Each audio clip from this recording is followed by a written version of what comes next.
right. Hey, everyone. Thanks again for joining episode 4 of the AI for Go-to-Market show. I'm Jonathan, in case it's your first time, and I'm ecstatic to have Noelle Russell. Super excited. She's been one of my favorite people in AI for a while that I've followed, and now finally we connected a little while back, had a great combo, and now she's here to share all of her wealth of knowledge with you all. So I'm super excited and humbled to have you on the show, Noelle. For those of you that don't know Noelle, make sure you follow her. Her LinkedIn is in the chat. And she's got a great background, everything from Accenture, IBM, Microsoft, and she's doing a lot in the space today on her own. So Noelle, love to just for the audience give a little bit of an intro about who you are and what you do. Absolutely. Great to be here. A long time coming. So I'm glad we made it work. Oftentimes, I love these podcasts because I listen and then I'm like, oh my gosh. And every time many of the people in the audience are going to, when we say something that you're going to have your own opinion and I never get a chance to actually come and tell you in person what I think. So this is going to be great. So for those of you who don't know, yes, I definitely encourage you to connect with me. It'll be awesome for us to be friends on LinkedIn or Instagram. But one of the things that I focus on now really and have for the last decade or so is responsible use. So I happen to have been in my career invited into a lot of the executive rooms, boardrooms of companies as they started to think about artificial intelligence. And so I have an understanding of kind of the most common questions that come up in those spaces. But then I realized that it's not just the boardroom that's important. I always say I go from the boardroom to the whiteboard to the keyboard and now even to the chalkboard. Like it's important for every level of an organization, even our education system, to kind of get on the same page as far as not only what's possible, but also what we need to be careful about. So my company, the AI Leadership Institute, we do a lot of board education, but we also do a lot of safety education around how to build safe, resilient systems through a term we'll probably talk about called red teaming. So that's my love, my passion, and super excited to be here with you. And I love you, and such a response or such a good topic on responsible AI. And yeah, one of the things that we're going to dive into for the audience to know is how do you take it from what you said, enthusiasm, yes, into putting it to the keyboard and putting it into action. I think a lot of people struggle with that. So before we get into that, as a topic for today, before we get into that, I'm super curious. So I wanted to start with something that I watched last week. That was very interesting from Sequoia Capital. So they had their annual, Ascent AI. And one of the things that they talked about is that we are potentially at the start of one of the greatest value creation opportunities that mankind has ever known. And they compared it to, semiconductors in the 60s. Then there was systems that were built. So Apple, Microsoft, and Oracle on top of those semiconductors. Then it was networks like Cisco and Dell. Then it was the internet, which came Amazon and others. Then there was apps. So you think about all the apps that we do today. We run our entire lives off of apps on a phone. Then there was mobile, and then now it's AI's turn. And so one of the things that was interesting that they talked about was the reason that we're here today is now we have the ability, we've been able to stack all these things to get to the place we were, which wasn't available previously, number one. And number two, we've built AI in such a way to where it can create, reason, and interact. And that's very critical. And so one of the comments I'd love to get your thoughts on, because you've been in the services business, you talk to a lot of CEOs, is that they said AI has the opportunity to replace services with software. If it does that, we're talking about market size of trillions. So I'm curious on what you're seeing, what you think about this services to software utilizing AI. Yeah, I think it's interesting because I remember when I joined Accenture, one of the goals I had was to build a brand new practice around generative AI. And as I started to talk, not externally to the clients that we were talking to, but actually just internally, I remember there being like an elephant in the room around now. When you say something like, hey, AI is going to, eat the services industry, what they're really saying is what kind of services have we been doing? And if you're a company that has been doing very much like, butts in seats, rudimentary, kind of boring work that you didn't want to bog down your workers for, there's a concern there, right? Like I remember the executives that I was talking to inside the company being like, are we not going to like cannibalize our own business? And absolutely, like in January of last year, when we were just starting to figure things out, I think we 100% were thinking, hey, we are going to take away like all those people that are running these tiny little jobs managing Facebook content moderation. AI could definitely do that and maybe even do it better. But I think one of the things we chatted about earlier was, I think there's an opportunity, a huge opportunity in consulting organizations to reinvent what they do. Because here's the fact of the matter is that most companies don't know how to leverage AI. Even if there's a button they could click that would solve their problems, they don't, number one, know which button to click. And then they also don't know what the consequences are of that selection. So I think humans and services, the services business will have to evolve just like education, just like healthcare. Everybody has to change who they are in this new world of AI. But will it replace services?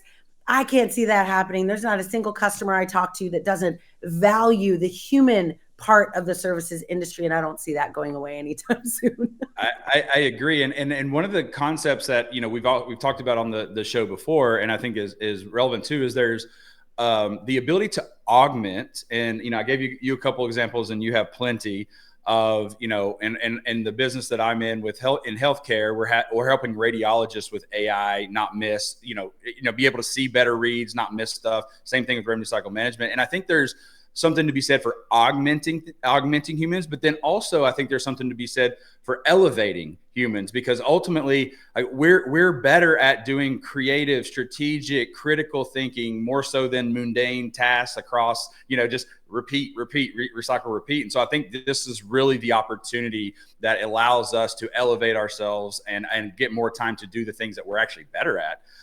And so I'm curious then, taking that a step further. So as you mentioned, you do a lot of board level education. You're always on the road. I don't even know how you keep up with your travel schedule. And you're having all of these conversations. And so I'm really curious, what are the common questions that companies are asking about AI? And what are some of the things that they're thinking about, not only just from how to embed an AI into my product, or maybe how I build an AI native product, but how do I use it internally for my teams, my revenue generating teams or other teams? So what are some common questions, some common themes out there that you're seeing as you're going along your road shows? Absolutely. So the first thing, and this hasn't really changed maybe in the last year, almost 18 months now, is most organizations, especially the highest level of leadership, those that are often accountable for what happens if we choose to build some AI system, they're curious. And I always tell people, I'm like, they're worried about hurting the world. They're worried about building a harmful solution. But the reality is they're actually more worried about harming their career, harming their employees, harming their stock, price, their market cap. Like, these are the things that they're worried about. But the good news is, when executives worry about this, when it comes to implementing tech, they end up building more responsibly to protect themselves. But lucky for us, that also means they're building more responsibly, and that will also protect humanity, right? Society, our customers.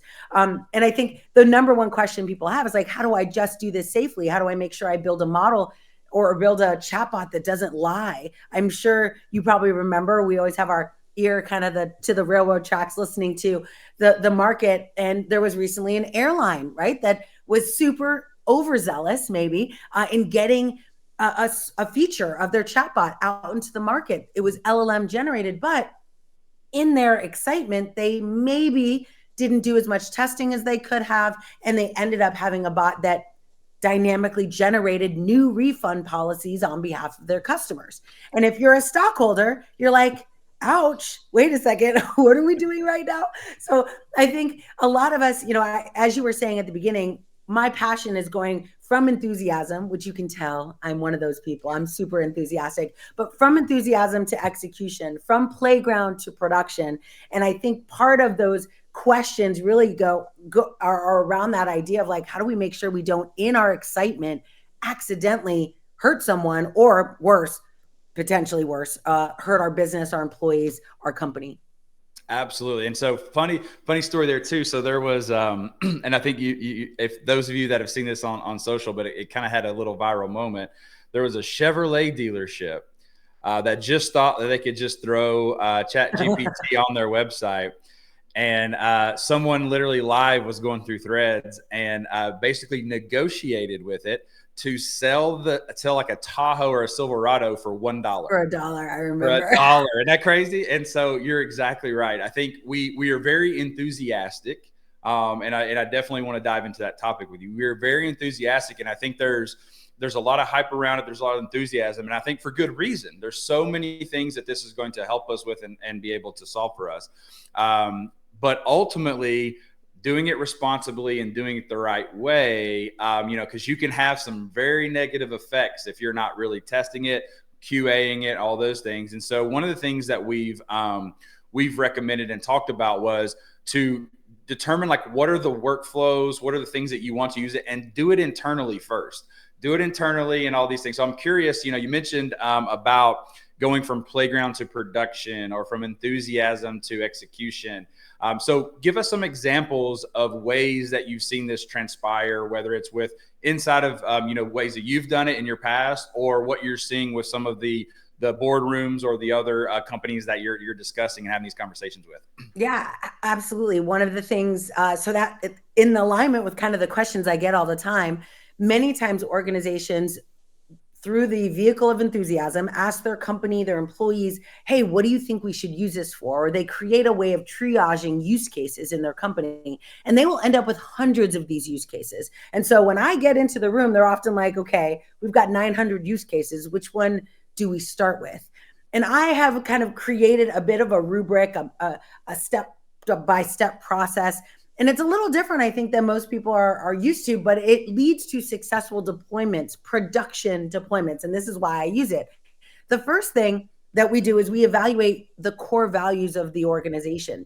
Now, there's a reason for this, because when you build an AI system and you consider, like, you actually align it with your core values, one of the things we noticed is that if you don't do that, you will get into a situation like an entrepreneur or like building a new product where all of a sudden it gets hard. Things get difficult. It's not working beautifully. It's not an overnight success. And unless it's tied to your core values, you will give up. You will be like, we don't need to do this. Look at Gemini, for example, at Google, right? It had a huge debacle, like huge mess that they made with computer vision and it generating the wrong info. And they have a choice to make. Like, if it's aligned with their core values to have an image generator that does this, they will go back, they will fix it, and they will try again. If it doesn't, and the time will tell, but I kind of know where we're going. If it doesn't, that means it wasn't that important to them.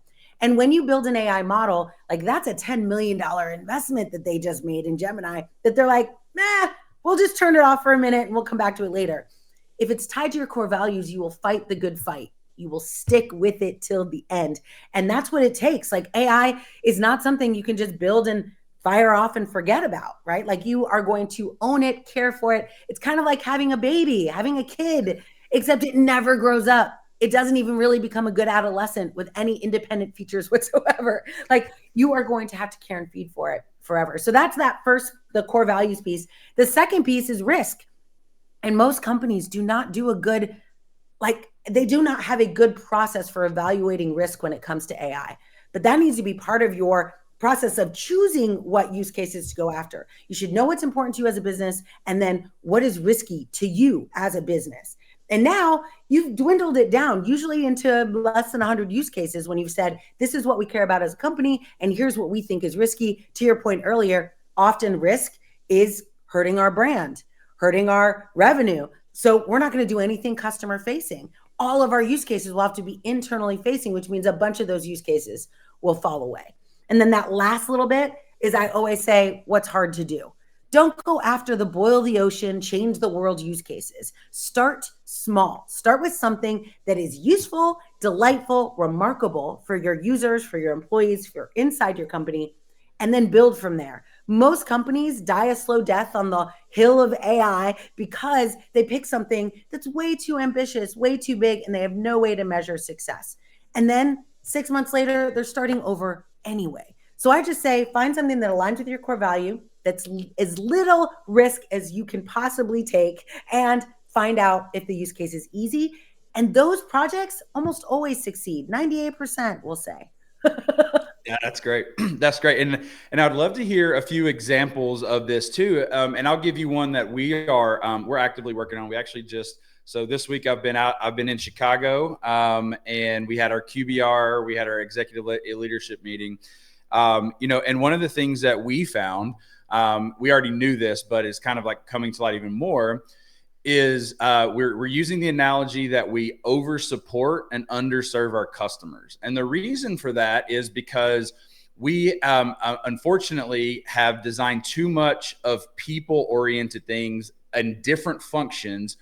When a customer calls in, there's a certain team that can answer certain questions and they can't answer others, and they have to transfer them to someone else, and that person may or may not be able to answer that question, or they have to wait on responses, and then so on and so forth. And it kind of just creates this loop. And the reason, if you really drill down, the main reason is because they don't have access or knowledge to all the information in order to answer the appropriate question, because all of those knowledge and resources and things live in people's heads, or they live in other documentation that are dispersed throughout the organization. And so one of the first things that we're doing, on the post-sale side of our organization, is we have an AI bot, and we are training it on all the knowledge that's out there from people. That way that everyone has access. We're democratizing the access to this knowledge so we can support customers better. And in turn, what that's doing is creating what one of our core values, which is delight the client, delight the customer. It's creating a more delightful experience. It's reducing our cost of contact. And it's also putting our employees in a better situation, because they're not, oh, I don't have that answer, I'm sorry, let me get it for you. They're actually empowered with knowledge. And so those are one of many things that we're doing that we found is like, hey, this is a low-hanging opportunity that would really help us drive scale, drive experience, et cetera. And so I'm curious on others that you've seen out there. So taking this playground to production, what are some of those things that people are deciding to utilize AI, or some of their first dip their toes in the water per se? Absolutely. So one of the things I think is so fascinating about the use case you just mentioned, and it's something I say all the time, that we have to do IA before AI. So in order for what you're building to work, you have to build a good information architecture. And most companies, like, we've got information everywhere. And Yep. remember, a generative model is only as good as its data sources, and only as good as the index that's being used to search those data sources. And so a lot of times, today, a lot of AI people, spout off this term, this architecture called RAG, retrieval augmented generation. And yes, of course, that makes things a little bit better. But at the end of the day, you have to have a really good, well-architected information system. And it's fascinating to me because information systems, people went to school to get educated on how to build information systems decades ago. And I always tell those people, I'm like, your time has come, finally. We need that now, because a lot of those people ended up shifting from information system architecture into like coding or programmatic or systems integration. And I'm like, no, information architecture is where we're at right now. That being said, that does happen to be one of our, I think 80% of my first 30 clients ended up building information architecture type solutions. So to give you an idea about this trajectory of growth, one of them was similarly in contact center, but on the healthcare side. And I remember when we were like, hey, we can use Gen AI for this. We can help you. This is before it was, before it was as exciting as it is now, before we had data that it actually worked. We were just like, I think this could help you. We haven't done it yet, but I'm pretty sure. Let's try it. And the use case, core value, aligned to low risk, aligned to easy to implement, was, well, actually, we asked the agents that were answering the call, like, what is something that bothers you? And they gave us a bunch of things that bothered them. But when we used that rubric of analysis, one that we landed on was just call summarization. It was an easy single use case that we could use that would shift the needle. And to your point, the metric of success in that environment was average handle time. Like, how long does it take a single agent to do the job of handling a call? And what we found out was average handle time with a single use case like call summarization, we could actually reduce average handle time significantly, like by a minute and a half. That translated, when you're looking at 30, 40, 70,000 agents, that's millions of dollars a month saved in time. So that's huge. Like, now we've proven with a very simple use case, no, it's not magic. I don't need information architecture. I'm just summarizing calls for the agent. Now the business is like, they're like, okay, you've given me $1 million back a month. Tell me more. So we want to now be ready for those follow-on use cases. The full meal deal that we are looking to provide is not call summarization. What we want to do is go to an agent and say, what hurts you? And when they say, I have a notebook and I write down all this stuff while I'm listening to someone, and as soon as I start writing, I can't listen. So I have to go back to the agent or to the patient and ask them for information again. And now they're frustrated that they're repeating themselves. And it's just a bit of a disaster. Then I have to search for an answer. And when I get a search, it's Google-like in its response. It gives me paragraphs that I have to read through while I'm trying to make the patient happy. Like there's so much friction in the human interaction. Most patients want to talk to a human, but they prefer a human that's responsive, fast, gets them what they want at the right time, like all of that. So we ended up over time implementing 19 use cases. I won't go through all of them, but it ended up being like, first, I want to know where you were on the site before you called in for support. Do you know how loved people feel when you just know where they were? You don't even have to reference it again. Just be like, hey, I noticed you were on the website. Instantly, their frustration drops. So now I've got context to where they came from. The next thing I want to know is as you start speaking, Mr. or Mrs. Patient, I want my model to listen for keywords. And I want it to go and proactively search, but not Google search. I want you to use GPT to generalize and summarize that into something meaningful I can use in less than 2 seconds. Now, once I've got that, I want you to take my notebook away. I want to be present with my patient and I want to talk to them and I want you to take my notes for me. I want you to summarize my email that I need to send to them at the end with references and PDFs. I want all of that bundled up. I review it. I add a little flair to let them know it's me. And then I hit send. And of course, the first use case we start with, we summarize the call. But now this is a holistic, now it's a $10 million implementation solving for millions of dollars per month. I don't know if you saw, but the IDC released a study in October that said for every dollar people are putting into responsibly built AI solutions, they're getting $3 back. And 5% of those companies got $8 back. And I do think that the use case ends up being like customer contact center. That's a cost center for most organizations. Now, when you have an agent that's present, I can now cross-sell, I can now upsell. Like the world changes now because I have a friend I'm talking to. It's pretty, yeah, trust me. Yeah, a dollar for 8, man. That's crazy. When I heard that, I'm like, tell me more about exactly how you built those projects. And I want to replicate that at scale. And that's kind of exactly, what some of these consulting companies are doing now. Yeah, no, that it's absolutely. And so staying on the ROI topic for just a sec. So one of the questions that we have in our chat going back and forth on is to get started, right? We're in a world where, and we talk a lot about this in Pavilion, and go to market. We're in a world where we went to what was, called GAC, growth at all costs, or some people are calling ZIRP, zero interest rate, and now we're in a profitable, what we call PEG, profitable, efficient growth. And one of the things that are challenging now that CFOs are more heavily involved is, how do I go get money to do testing when I don't know exactly what the ROI could be?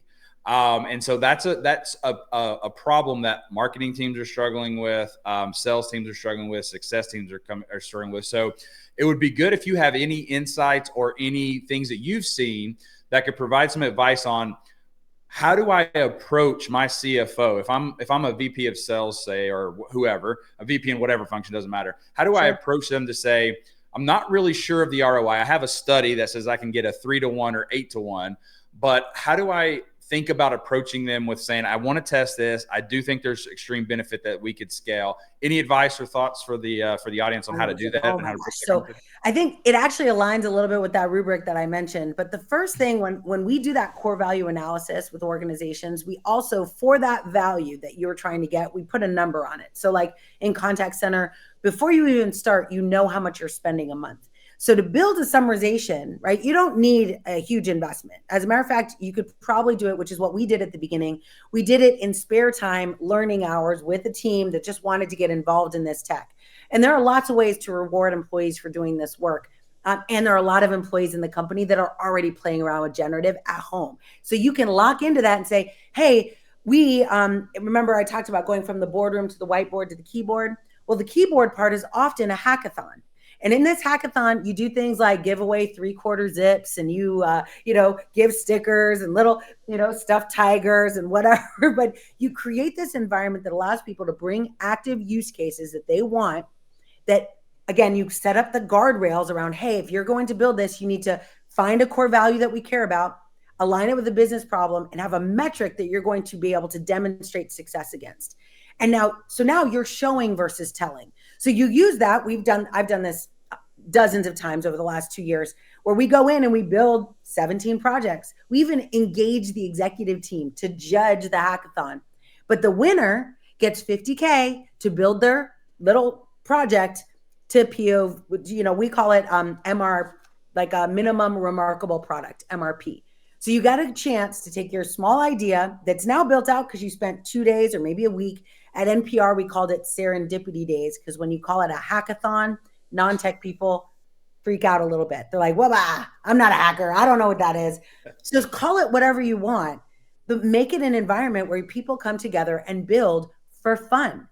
But they're building for a problem they have every day. And now when you go to see your CFO, you're not going to them like, hey, I got this report from LinkedIn that says we can make $1. Now you're going and saying, we did a hackathon and a bunch of things happen. Your employees get engaged and excited and enthusiastic. They get high profile visibility to the executives you could be the executive that ends up interviewing, everybody who built a project. Like, there's so much goodness that comes from doing this, but at the end you end up with a viable, remarkable product that you actually could deploy. And we did this at the Metropolitan Museum of Art. We created 17 projects in 2 days, and we ended up launching more than one. I think we ended up launching 7 of them. And they're in production, like they made it to production. But the amount of velocity and momentum you build in kind of creating this responsible playground, and you don't have to do it indefinitely. Time box it, make it a week, a year, a week, a quarter, 2 days, a quarter. But give your own people the ability to, and this is something I learned from Jeff Bezos. We want your employees should innovate on their own behalf. They should invent and simplify their own processes, and then scale those to help everybody else in the company. And these hackathons, they're huge. So your CFO will see value because you will be giving them a product that actually works. And then it's, I say with generative AI, it's cheaper than ever to build pretty significant POCs. And it actually goes faster when you're using your own organization to build them, because they know the problems the best. Love that. Love that approach. All right. So in our last few minutes, I would love to hear your perspective. So another topic we've talking a lot about is how and when do AI agents impact workflows, go to market, et cetera, and what does that look like, and how do we not be scared of them or fear of them? And so I'm just curious your perspective. You've seen a lot, so just in a few minutes, what is your thoughts on AI agents? What are ways that maybe we could use them today or start experimenting with them today, and what you're seeing and out there in your conversations? Oh, 100%. So granted, I am agent forward. So I am a big fan. A couple of years ago, I had a chance to meet with a team that eventually built Semantic Kernel, which is a task orchestration tool for LLMs. It allows you to connect a bunch of LLMs together. LangChain, as many of you might know if you're in the Gen AI space, that's another tool that does this. But here's the reason we use Gen AI in general is, as you mentioned, human amplification. And I don't know about you, but every day I sit down and I write all the things I want to build. I want to build a landing page, but I can't just build a landing page. I have to landing page, an email list sequence, indoctrination sequence, a webinar. It's a bunch of things that have to happen. The things that have to happen still, I need to decide. But would I gratefully and gladly take someone or something that could help me amplify my ability to roll out more and more of these campaigns faster and better? Yes. Even if it's only one piece, like if you just look at analytics, like Google Analytics, there are multiple work streams in Google Analytics that I would love to have a bunch of agents just go and tell me, here's the impact across all these different demographics and segments. Like, I can't build an inclusive team big enough to do all of that for the ROI that I'm going to get for the output.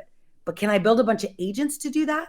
And now I can grow my business. And to your point earlier, I'm going to hire people, but they're going to do higher value work. They're going to sell bigger ticket items. They're going to create better, longer customer relationships. I don't need them building my landing pages and generating my email sequences. Like this, when I think about a workflow, I 100% could do more better if I had a series of little agents that could go and do the thing that I would do manually, which is what I do now. Right now, I go in and I build it all manually. If I could build an agent to do exactly what I do, 100%, I'm all in. And I think all of us are when we realize it helps us do more of what we want so that we can grow our organization, grow our funnel, grow our revenue. We want more of that. We don't want less. And I think humans, we have the opportunity. It's just like the bicycle. The bicycle massively amplified our efficiency as humans to get around. AI is going to do exactly the same thing, and agents are the way we're going to do it. Oh, and it's here. It's available right now. So don't wait. Jump on in. I couldn't agree more. I couldn't agree more. Well, this has been one of the best shows. So thank you again, Noelle, so much for your time. Thanks everyone for joining in, whether you joined in live or you're going to watch this recording. I really appreciate it. Until next month, have a great day.